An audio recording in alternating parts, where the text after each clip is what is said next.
पीछे धक्का में ना करे, थोड़ा थोड़ा साइड में हो जाओ ताकि महाराज जो आगे मंच पर आ सके।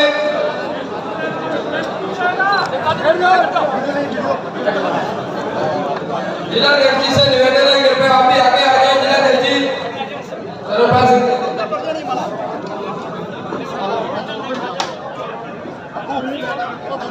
पवन हो गया उतर चला आ रही है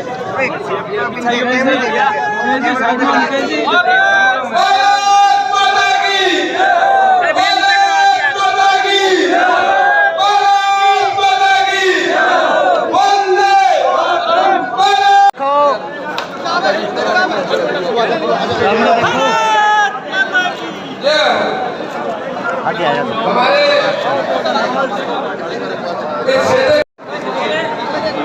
मुकेश जी नगर पंचायत मुकेश जी क्या काम है भारत माता की जय हो। भारतीय जनता पार्टी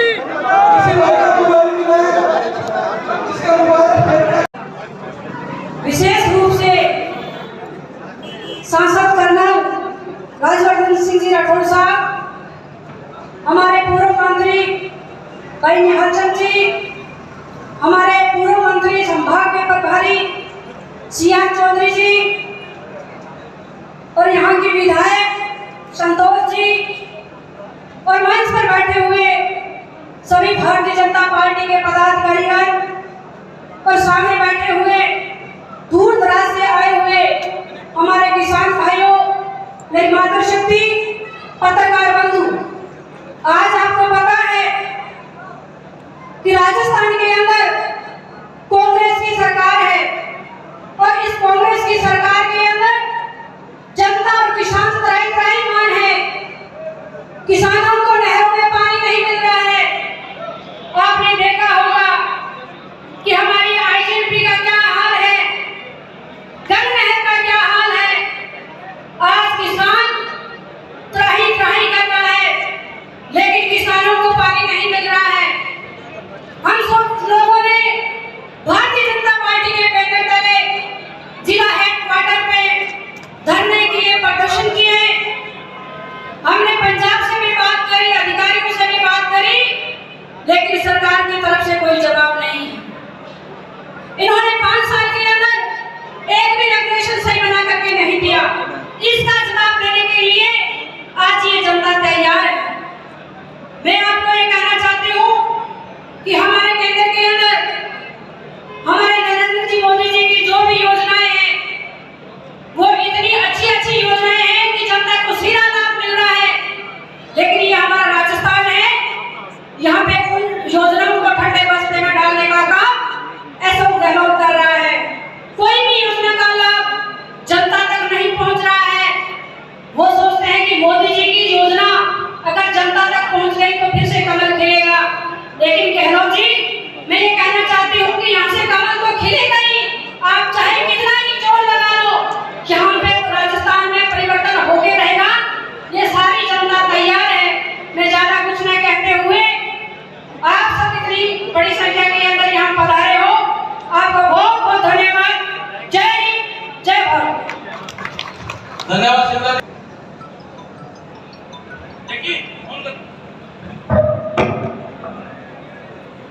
मंच पर विराजमान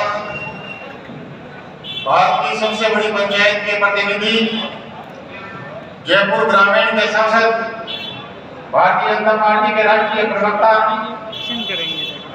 श्रीमान राज्यवर्धन सिंह जी राठौड़ साहब, हम सबके आदरणीय और पार्टी के प्रमुख, हम सबके आदरणीय श्रीमान सियान चौधरी साहब, हमारे यहाँ के पार्टी के जिलाध्यक्ष श्रीमान शरणपाल सिंह जी, आदरणीय मेरे साहब, और यहाँ पर बैठे हुए सभी अतिथिगण, हमारे प्रदेश मंत्री जी, हमारे पार्टी के उपाध्यक्ष और यहाँ पर विराजे सभी बहनों और भाइयों, मैं मैं आपके बीच में और हमारे मुख्य वक्ताओं के बीच में ज्यादा टाइम नहीं लूंगा। मैं सिर्फ एक ही बात कहने के लिए आपके बीच में आया हूँ कि हमारा इलाका सिंचाई का इलाका है। सिंचाई की मार हम पे किस तरीके से पड़ती है वो आप अच्छे तरीके से जानते हैं। और तो अभी इसी 31 तारीख को आदरणीय विधायक संतोष जी हमारे साथ में थे। इसी 31 तारीख को माननीय गजेंद्र सिंह जी ने एक बैठक बुलाई थी राजस्थान और पंजाब के पानी को लेके, राजस्थान कैनाल को लेके, गंग कैनाल को लेके। और उस मीटिंग में तय हुआ है और प्रधानमंत्री जी के डायरेक्शन से तय हुआ है कि पंजाब का पानी राजस्थान को पूरा मिले। उसके लिए एक CWC की टीम, एक BBMP की टीम, पंजाब सरकार के अधिकारी, राजस्थान के अधिकारी, चारों लोग सामूहिक रूप से इस नहर को देखेंगे और हर 15 दिन में केंद्र सरकार को रिपोर्ट करेंगे कि नहर में पानी कितना आ रहा है, पानी कितना चोरी हो रहा है। ये सबसे बड़ी बात हमारे लिए है। और देश के प्रधानमंत्री जी ने कहा है, जल शक्ति मंत्री जी ने कहा है, राजस्थान को पूरा पानी मिलेगा। इसलिए बहनों और भाइयों, मैं आपसे आग्रह करने के लिए आया हूँ कि भारतीय जनता पार्टी का राज जब जब होता है तब तक हमें विकास की योजनाएं मिलती है, किसान के खेत को पूरा पानी मिलता है। 2018 में मैं केंद्र सरकार से, जो वसुंधरा जी थे, डॉक्टर राम प्रताप जी थे, 2300 करोड़ रुपए की राशि जायका से यानी भाखड़ा के लिए, गंग कैनाल के लिए, राजस्थान कैनाल के लिए हम लोग लेके आए और करीबन 800 करोड़ रुपए, 8000 करोड़ रुपए की राशि अब भी लक्ष्य हो रही है। और राजस्थान में भारतीय जनता पार्टी का राज गया तो एक भी खाला पक्का नहीं, एक भी नहर पक्की नहीं। ये कांग्रेस पार्टी ने विनाश के पथ पे ले जाने का काम, किसानों को बर्बाद करने का काम किया है। तो मैं आपसे आग्रह करना चाहूंगा कि पंजाब सरकार ने हमारे साथ में क्या किया है, मैं सिर्फ वही बातें बता रहा हूँ। 2018 में हमने 64 करोड़ रुपए हल्के बैराज के लिए दिए, लेकिन पंजाब सरकार ने उसका आज तक हिसाब नहीं दिया। ये कांग्रेस पार्टी का राज है। तो मैं ज्यादा कुछ नहीं कहता हुआ मैं हमारे मुख्य वक्ता और हमारे लोकसभा में साथी जो अभी आपके सामने देश की स्थिति और राजस्थान की स्थिति रखेंगे, आप सब लोग पधारे हो। मैं आप सबको मेरी तरफ से और MLA साहब की तरफ से और प्रदेश नेतृत्व को आप सब की तरफ से मैं धन्यवाद दूंगा। बहुत बहुत धन्यवाद। जय हिंद, जय भारत।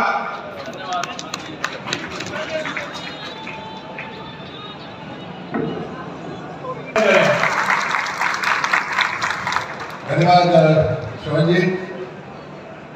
परिवर्तन यात्रा आज अनूपगढ़ की इस धान मंडी पर आपके सामने है। आज आपके जिला अध्यक्ष सरनपाल जी से मुलाकात हुई, बड़े सरल मिजाज के।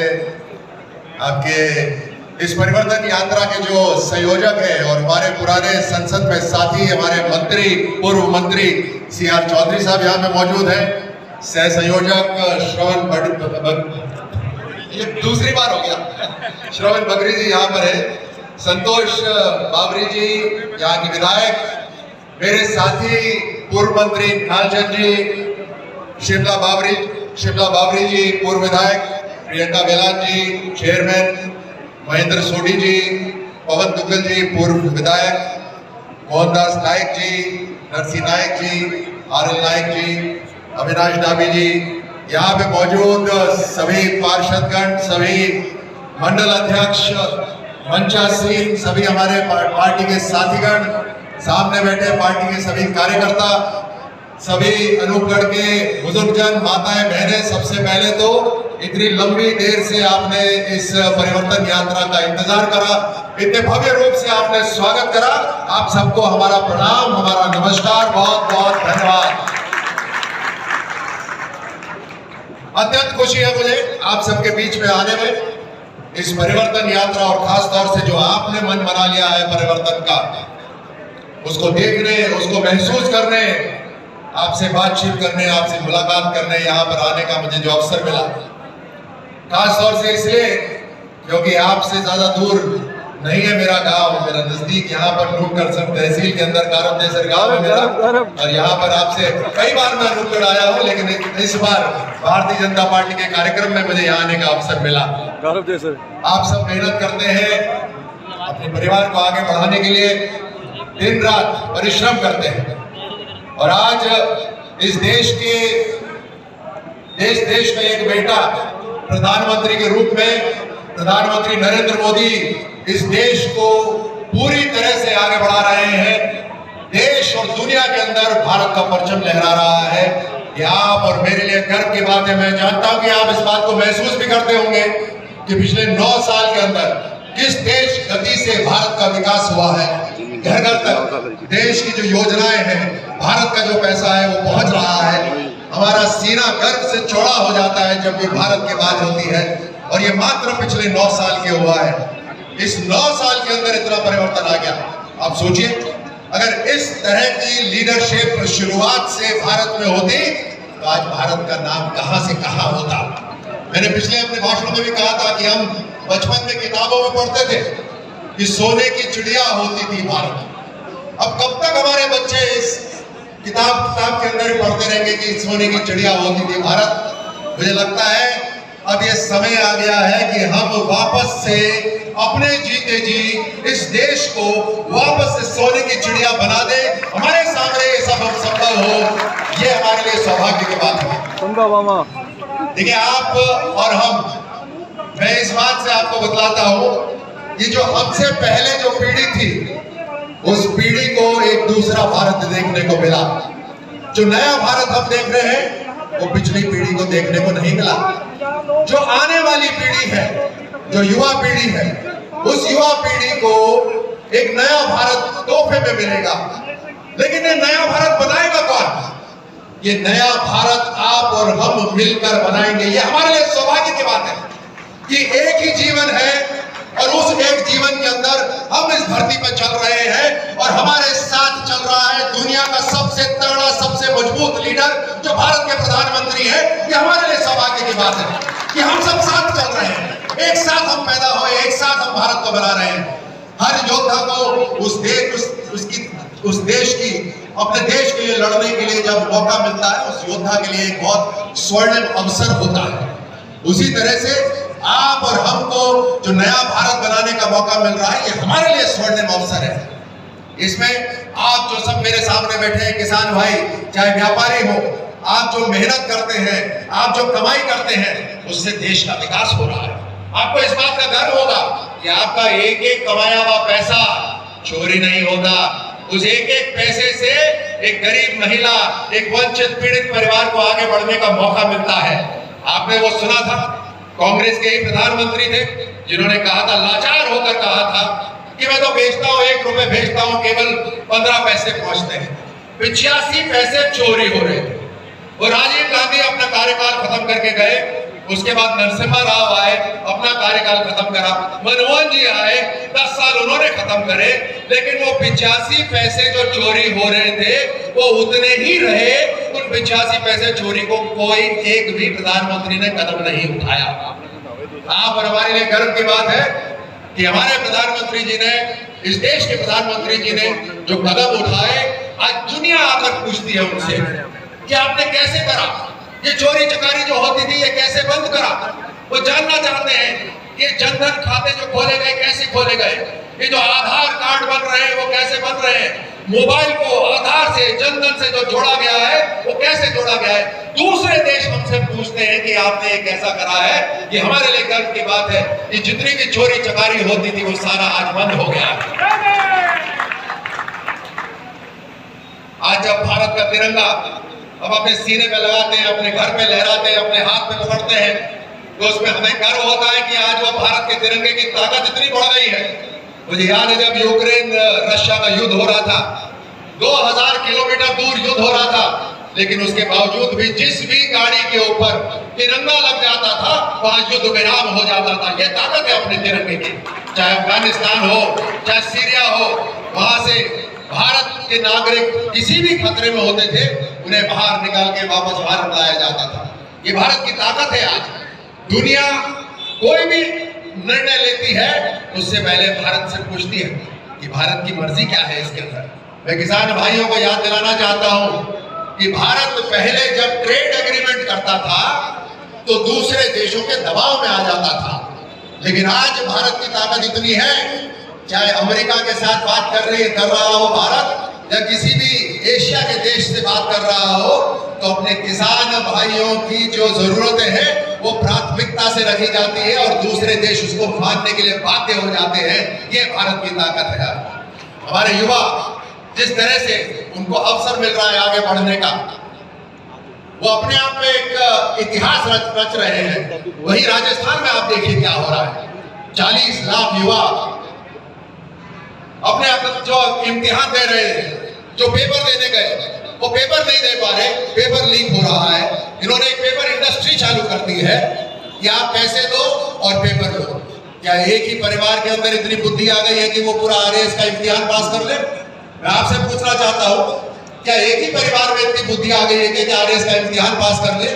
क्या कांग्रेस के विधायकों के अंदर इतनी क्षमता हो गई है कि विधायक भी बन जाए और जल जीवन मिशन का ठेका भी ले ले? ये जो पूरी की पूरी ये जो षड्यंत्र हो रहा है, जिस तरह से भ्रष्टाचार हो रहा है राजस्थान के अंदर, उसके ऊपर तहकीकात होनी चाहिए नहीं होनी चाहिए? होनी चाहिए भाई। ये जो 100 फीट का खड्डा खोदते हैं और 800 फीट का पैसा उठाते हैं और फिर कहते हैं नीचे जमीन में पानी नहीं है, उसके ऊपर इंक्वायरी होनी चाहिए या नहीं होनी चाहिए?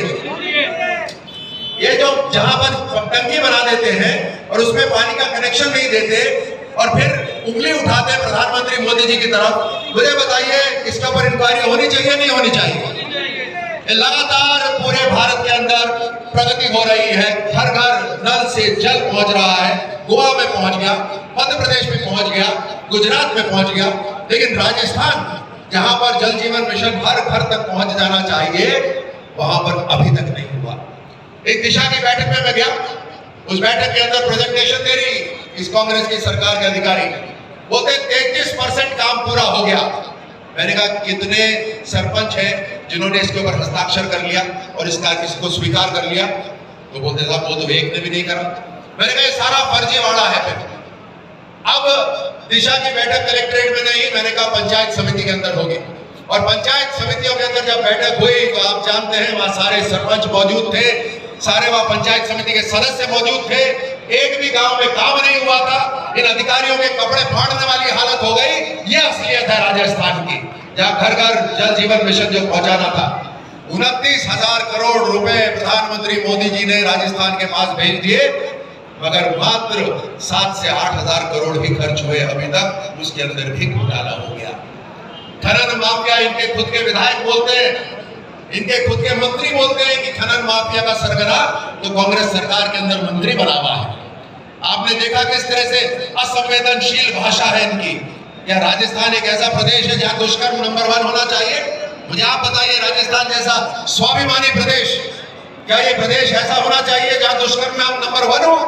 ये शर्म की बात है पूरे राजस्थान के लिए। लेकिन चेहरा इन्होंने राजस्थान का बिगाड़ा, चाल इनकी खुद की बिगड़ी हुई थी, हमारी नहीं। हम तो इसको दुरुस्त करके रहेंगे। तो 2 डबल इंजन की सरकार, मुझे यकीन है इस पूरे क्षेत्र के अंदर जब आप सबसे मिल रहा हूं, आप सबके चेहरे देख रहा हूं, आप सबकी ऊर्जा देख रहा हूं, मुझे यकीन है कि डबल इंजन की सरकार राजस्थान के अंदर बनकर रहेगी और हम एक एक चीज के ऊपर इंक्वायरी करेंगे, इनको कटघरे के अंदर खड़ा करेंगे। जिसके लिए जिम्मेदार हैं उनको जिम्मेदार ठहराएंगे, चाहे वो पेपर लीक हो, चाहे जल जीवन मिशन हो, चाहे खनन माफिया हो, चाहे अलगाववाद हो। हर तरह से जो जो जिम्मेदार है उसको कटघरे में खड़ा करा जाएगा। लेकिन आपको मैं आश्वस्त करता हूं, जो अनूपगढ़ की सबसे जरूरत है, जो पानी की, यहाँ के किसान इस धान मंडी के अंदर अपना धान लेकर आते हैं तो वो कैसे लेकर आएंगे अगर पानी की कमी रहेगी?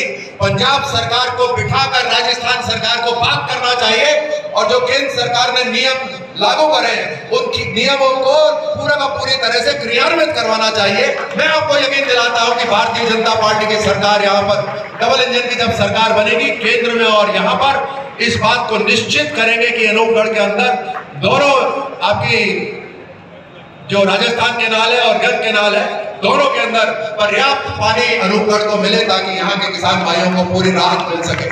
मैं आप सबको इस स्वागत के लिए धन्यवाद देता हूँ। बहुत लंबा समय हुआ, आपने काफी देर इंतजार करा। आज की परिवर्तन यात्रा हमारी बहुत सफल रही। परिवर्तन यात्रा के लिए जो जिम्मेदार है मैं उन्हें भी धन्यवाद देता हूँ। सभी कार्यकर्ताओं को मैं धन्यवाद देता हूँ जिन्होंने हमारी मदद करी, हमारे साथ रहे, हमारी समर्थन करा। आप सबको बहुत बहुत धन्यवाद। बोलिए भारत माता की।